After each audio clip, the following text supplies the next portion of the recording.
दोस्तों, ये कहानी है डाकू रत्नाकर और देवऋषि नारद की।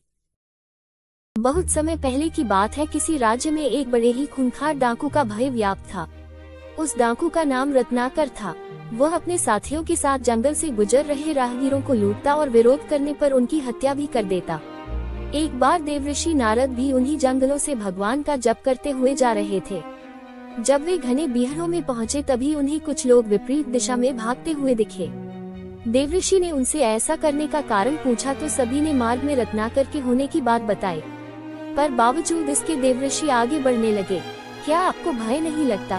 भाग रहे लोगों ने उन्हें ऐसा करते देख पूछा।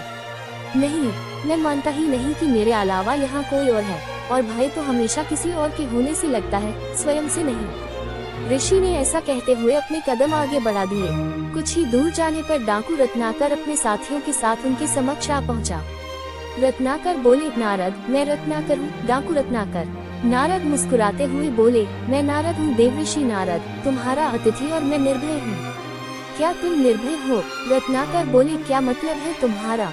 नारद बोले, ना मुझे प्राणों का भय है, ना असफलता का, ना कल का, ना कलंक का, और कोई भय है जो तुम जानते हो। अब तुम बताओ, क्या तुम निर्भय हो? रत्नाकर बोले, हाँ, मैं निर्भय हूँ, ना मुझे प्राणों का भय है, ना असफलता का, ना कल का, ना कलंक का। नारद बोले, तो तुम यहाँ इन घने जंगलों में छिपकर क्यों रहते हो? क्या राजा से डरते हो? रत्नाकर बोले, नहीं। नारद बोले, क्या प्रजा से डरते हो? रत्नाकर बोले, नहीं। नारद बोले, क्या पाप से डरते हो? रत्नाकर बोले, नहीं। नारद बोले, तो यहाँ छिपकर क्यों रहते हो? ये सुनकर रत्नाकर घबरा गया और एकटक देवऋषि को घूरने लगा। नारद बोले, उत्तर मैं देता हूँ, तुम पाप करते हो और पाप से डरते हो। रत्नाकर हंसते हुए बोला, नारद, तुम अपनी इन बातों से मुझे भ्रमित नहीं कर सकते। ना मैं पाप से डरता हूँ, न पुण्य से, न देवताओं से, न दानवों से, न राजा से, न राज्य से, न धन से, न विधान से।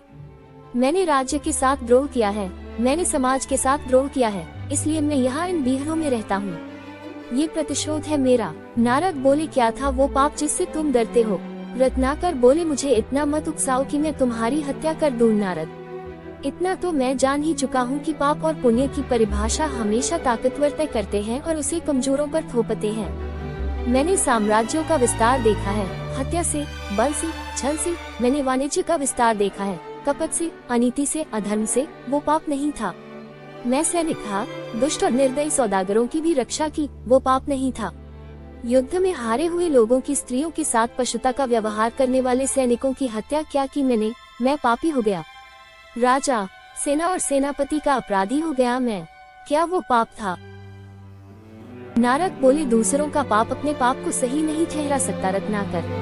रत्नाकर चीखते हुए, मैं पापी नहीं हूँ। नारद बोले, कौन निर्णय करेगा?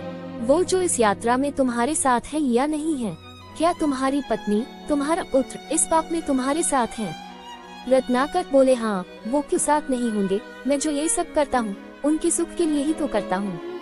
तो जो तुम्हारे साथ है उन्हीं को निर्णायक बनाते हैं। जाओ, अपनी पत्नी से, अपने पुत्र से, अपने पिता से, अपने निकट संबंधियों से पूछ कर आओ, जो तुम कर रहे हो क्या वो पाप नहीं है, और क्या वे सब इस पाप में तुम्हारे साथ हैं, इस पाप के भागीदार हैं। रत्नाकर बोले, ठीक है, मैं अभी जाकर लौटता हूँ। और अपने साथियों को नारद को बांध कर रखने का निर्देश देकर रत्नाकर सीधा अपनी पत्नी के पास जाता है और उससे पूछता है, ये मैं जो कर रहा हूँ क्या वो पाप है? क्या तुम इस पाप में मेरी भागीदार हो? उद्धरण चिन्ह। पत्नी कहती है, नहीं स्वामी, मैंने आपके सुख में दुख में साथ देने की कसम खाई है, आपके पाप में भागीदार बनने की नहीं। उद्धरण चिन्ह। ये सुन रत्नाकर स्तब्ध रह जाता है। फिर वह अपने अंधे पिता के समक्ष यही प्रश्न दोहराता है, पिताजी, ये जो मैं कर रहा हूँ क्या वो पाप है? क्या आप इस पाप में मेरी भागीदार हैं? उद्धरण चिन्ह। पिताजी बोलते हैं, नहीं पुत्र, ये तो तेरी कमाई है, इसे मैं कैसे बांट सकता हूँ? उद्धरण चिन्ह। ये सुनते ही मानो रत्नाकर पर बिजली टूट पड़ती है। वह बेहद दुखी हो जाता है और धीरे धीरे चलते हुए वापस देवऋषि नारद के पास पहुँच जाता है। नारद बोले, तुम्हारे साथी मुझे अकेला छोड़ जा चुके हैं। रत्नाकर देवऋषि के चरणों में गिरते हुए, क्षमा देवऋषि क्षमा, अब तो मैं भी अकेला ही हूँ। नारद बोले, नहीं रत्नाकर, तुम ही अपने मित्र और तुम ही अपने शत्रु हो। तुम्हारे पुराने संसार की रचना भी तुम ही ने की थी, तुम्हारे नए संसार की रचना भी तुम ही करोगे। इसलिए उठो और अपने पुरुषार्थ से अपना भविष्य लिखो। राम राम, तुम्हारा पथ सुबह हो।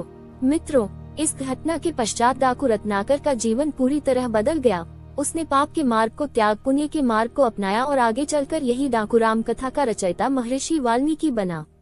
उपनिषदों से ली गई यह कथा बताती है कि मनुष्य असीम संभावनाओं का स्वामी है। जहाँ एक तरफ वह अपने पुरुषार्थ से राजा बन सकता है तो वही अपने आलस्य से रंग भी।